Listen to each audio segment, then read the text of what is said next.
अस्सलाम वालेकुम नाज़रीन, आप देख रहे हैं कशरदासा न्यूज़ नेटवर्क। आसमा बशीर के साथ इस वक्त हमारे साथ सुनीता जी हैं जो कि नेशनल काउंसिल मेंबर बन चुकी है। She is not selected, she is elected.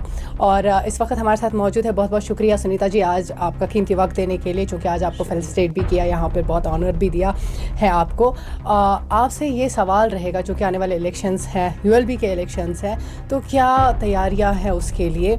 और मेरा सवाल ये भी रहेगा, चूँकि आप महिला हैं और महिलाओं के लिए एक आवाज़ अब आप हैं, नेशनल काउंसिल मेंबर हैं, काउंसिल में आप जाके महिलाओं की बात करेंगे, तो किस तरह से देखते हैं इस चीज़ को?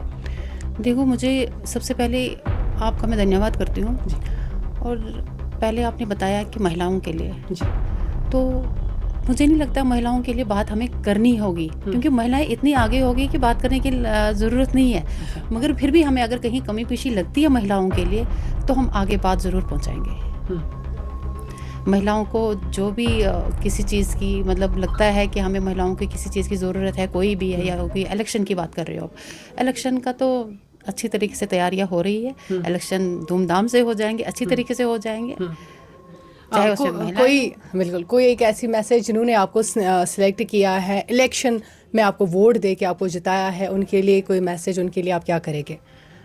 देखो, जिन्होंने हमें वोट किया, जिन्होंने हमें सिलेक्ट किया, सबसे पहले मैं उनको तहे दिल से धन्यवाद करती हूँ कि उन्होंने हमें इसके लायक चुना।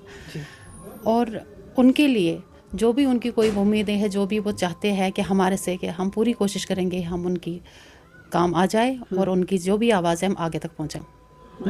मैंने सेवा की भी है और मैं करना भी चाहती हूँ, चाहे वो महिला हो, चाहे हमारे भाई हो, चाहे कोई भी हो, मैं सेवा के लिए हमेशा तैयार रहती हूँ। बहुत शुक्रिया और अगेन कांग्रेचुलेशंस, आप नेशनल काउंसिल मेंबर बन चुके हैं। हमारे साथ ही सुनीता रैना जी, जो इस वक्त जो इलेक्शंस में इन्होंने हिस्सा लिया और इस इलेक्शन में she is elected national council member. हमारे साथ इस वक्त आरिफ राजा हैं, जो कि असल में ये 3 इलेक्शंस में इन्होंने हिस्सा लिया था। 3 आशखास थे। एक लेडी थी जिनका नाम हमने अभी आपको बताया, सुनीता रैना, और दूसरे जो जनाब हमारे साथ मौजूद है वह आरिफ राजा। और आरिफ राजा भी नेशनल काउंसिल मेंबर बन चुके हैं, अभी नेशनल काउंसिल में जाएंगे और हमारी बात करेंगे। तो बहुत बहुत शुक्रिया सबसे पहले आरिफ साहब आपको कि आप नेशनल काउंसिल मेंबर बन चुके हैं। तो क्या कहना चाहे कि बड़ी मसरत है, आज आपको फैसिलिटेट भी किया, नज़र मोहतरम इस वक्त तस्वीरों में देख भी रहे हैं किस तरीके से आरिफ राजा को तीनों को फैसिलिटेट किया है। तो कितनी मसरत है और क्या करने वाले हैं आगे जाके? आसमा जी, बहुत बहुत शुक्रिया आपका। सबसे पहले मैं party high command Modi ji का, अपने अमित शाह जी का, national president JP Nadda ji का, स्टेट प्रेसिडेंट सत शर्मा का, और हमारे general secretary organisation Jammu Kashmir Ladakh माननीय अशोक कोल जी का बहुत बहुत शुक्रिया अदा करना चाहता हूँ, जिन्होंने मुझे इस काबिल समझा है कि एक छोटे से कार्यकर्ता को नेशनल में पहुंचा दिया। इसके लिए मैं बहुत बहुत उनका शुक्रिया अदा करना चाहता हूं। और जो अभी फैसिलिटेट हमें कर रहे थे यहाँ पार्टी ऑफिस में, इनका भी, कार्यकर्ताओं का बहुत बहुत शुक्रिया। रही बात काम की, national council member as a state और नेशनल के बीच में मैं एक ब्रिज हूँ। जो भी हमारे मसले यहाँ होंगे वो हम नेशनल तक पहुँचा देंगे, मोदी जी तक पहुँचा देंगे, अपने होम मिनिस्टर तक पहुँचा देंगे। इंशाल्लाह पूरी उम्मीद है कि जो हम यहाँ से मसले ले जाएंगे उन मसलों का अजाला करके हम वापस आएंगे। जी जनाब, एक पूरा कश्मीर उससे जूझ रहा है, जम्मू कश्मीर जूझ रहा है, जो पब्लिक सेफ्टी एक्ट है या UAPA है, PSA और UAPA, आपको लगता है कि ये ज़रूरी है हमारे कश्मीर में या हटना चाहिए? देखिए, ये हमारी सरकार ने नहीं लगाया है, जो पुरानी सरकारें थे ये उन्होंने किया था, तब हमारी सरकार नहीं थी। तो पूरी कोशिश हमारी रहेगी कि हम 6 तारीख को दिल्ली जा रहे हैं, मोदी जी से मिल रहे हैं, और इंशाल्लाह ये बात हम ज़रूर करेंगे। आप एक्चुअली हमारे ये जो नौजवान यहाँ पर है, जम्मू कश्मीर के नौजवान हैं, चले गलतियाँ किससे नहीं होती हैं, कानून वहाँ कानून है, लॉ है। तो आप किसी को ऐसे ही PSA देते हैं तो जवान की ज़िंदगी जो है वो बर्बाद होती जाती है। आपको पर्सनल ग्रजेस किसी के साथ है, समटाइम्स ऐसा भी होता है कहीं ना कहीं पर। तो PSA ख़त्म होना चाहिए यहाँ पे। जैसे आप कह रहे हैं कि अब हम ब्रिज बन चुके हैं स्टेट और नेशनल के, और आप ये बात पहुँचा देंगे जनाब नरेंद्र मोदी तक के PSA जो या UAPA हमारे कश्मीर में यहाँ से हटना चाहिए? ज़रूर ये बात हम पहुँचा देंगे उन तक। और यहाँ के हमारे चीफ मिनिस्टर उमर अब्दुल्ला साहब, जिनको ये बात पहुँचानी चाहिए, उन्होंने पहुँचाई नहीं पहुँचाई, बट हम ज़रूर पहुँचा देंगे। लाने वाले कौन थे? लाने वाले तो यही थे। तो हटाएंगे कैसे आप? तो आपकी मैं कह रहा आप हूँ कह कि रहे हैं कि आप सरकार ब्रिज है, जो- आपको बात पहुंचानी है, बात तो तो हमारे जम्मू कश्मीर की जब लोग कह रहे हैं कि पीएसए यहाँ से हटना चाहिए, तो आपका इस बारे में क्या कहना है कि देखिए हटना चाहिए कि नहीं चाहिए? देखिए आशा जी, ये जो मामलात है ये होम मिनिस्ट्री देख रही है। होम मिनिस्ट्री का हम बात पहुंचा देंगे। बाकी जो करना है यहाँ के चीफ मिनिस्टर जी को करना है। हम तो सरकारी पद लेके नहीं जा रहे हैं। हम पार्टी के ओर से नेशनल एग्जीक्यूटिव मेंबर हो गए हैं। हम पार्टी की बात करेंगे, लोगों के मसलों की बात करेंगे, लोगों की डेवलपमेंट की बात करेंगे। आपने जैसे अभी ये सवाल किया है, इस बात पे भी हम वहाँ बात उठा लेंगे, ज़रूर हम बात कर लेंगे।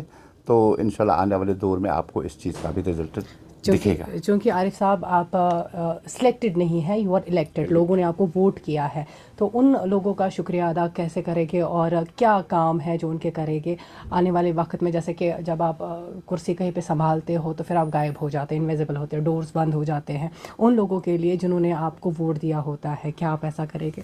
देखिए, मैं भारतीय जनता पार्टी के सभी उन कार्यकर्ताओं का शुक्रिया अदा करना चाहता हूं जिन्होंने परसों मुझे जम्मू में वोट किया।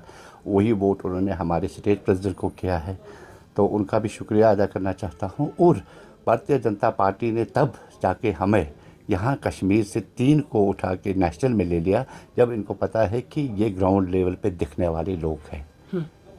हम वादा करने वाले लोग कम हैं, जो वादा हम करते हैं वो करके दिखा देते हैं, निभाते भी है।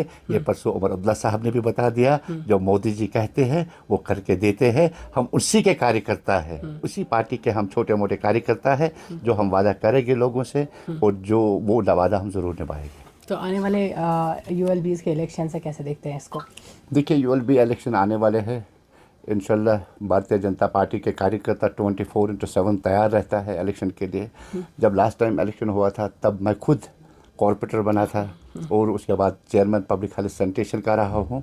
और आने वाले दौर में जब भी इलेक्शन होगा तो इंशाल्लाह 74 हो गए, 75 के डिलिमिटेशन में अगर वार्ड बढ़ गए होंगे तो इंशाल्लाह पूरे हम श्रीनगर म्यूनसिपल कॉर्पोरेशन में झंडा उखाड़ देंगे इस बार। चले बहुत बहुत शुक्रिया हमसे बात करने के लिए और once again congratulation. Thank you. सबसे पहले तो मैं शुक्रिया करना चाहता हूँ ये जो हमारे सामने सीनियर जिनके हाथों में मैं पला हूँ। सियासत में जब मैं आया तो पहले मेरे उस्ताद जो है वो सब यहाँ पे बैठे हैं। अगर मैं आज कुछ हूँ तो इनकी वजह से हूँ। जब इन्होंने मुझे कुछ सिखाया, आगे चलाया, तभी किसी न किसी मंजिल पे अगर मैं पहुंचा हूँ तो इनकी वजह से।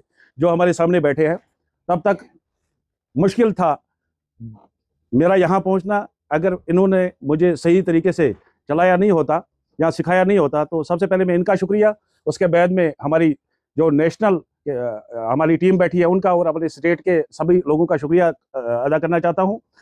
जहां तक कि आज आपने डॉक्टर साहब ने यहाँ बताया, अल्ताफ साहब ने बताया कि हमारी जो पार्टी है ये बाकी पार्टियों से बिल्कुल अलग है, मुख्तलिफ है। आपने देखा होगा कि पिछले 2-3 महीनों से हम लगे हैं। हमारी मेंबरशिप ड्राइव चल रही थी, उसमें भी हम सब ने मिलकर इतनी मेहनत की कि पहली बार कश्मीर में हमारा जो है 1.5 लाख से ऊपर हमारे जो है वो मेंबर बन गए। फिर उसका दूसरा मरहला जो था, जो हमारे एक्टिव मेंबर बनने थे, और आज जब हमने मेहनत की तभी जम्मू से ज़्यादा हमारे आज की डेट में एक्टिव मेंबर है। उसके बाद में हमारे बूथों का जो प्रोग्राम चल रहा था, बूथ प्रेसिडेंट बन गए। तो आज 2 दिन पहले आपने देखा कि हमारे जो स्टेट प्रेसिडेंट साहब का इलेक्शन था और उसमें हम 3 आपके बीच में बैठे हैं, आपके भाई हैं, तो हमारा भी इलेक्शन हुआ और आपकी दुआओं से और आपकी मेहनत की वजह से ही हमारा नाम भी वहाँ पे आया और हमें ये मौका दे दिया कि और एक जिम्मेदारी दे दी कि इस पार्टी को कैसे हम आगे ले जाएं। और इसको अभी डॉक्टर साहब ने बोला कि अब ये वो बीजेपी नहीं रही है, और डॉक्टर साहब ने यहाँ पे बताया कि कुछ जिम्मेदारियां जो हम पे है। मैं डॉक्टर साहब को और आप सबको यकीन दिलाना चाहता हूँ कि जिस भी जगह पे हमें आज तक पार्टी ने खड़ा किया, हमने ईमानदारी और दयानतदारी से वहाँ पे काम किया और उसी जज्बे के साथ जो आज हमें जिम्मेदारी दी है, इंशाल्लाह कोशिश करेंगे आपके ताउन के साथ कि हम इसको भी इंशाल्लाह, जो आपको हम पे उम्मीदें हैं और हमें आप पे उम्मीदें हैं, हम मिलजुल के इस जो कारवान को है इसको आगे बढ़ाएंगे। आप सब लोगों का शुक्रिया कि आज आपने टाइम निकाल के हम जैसे लोगों को भी यहाँ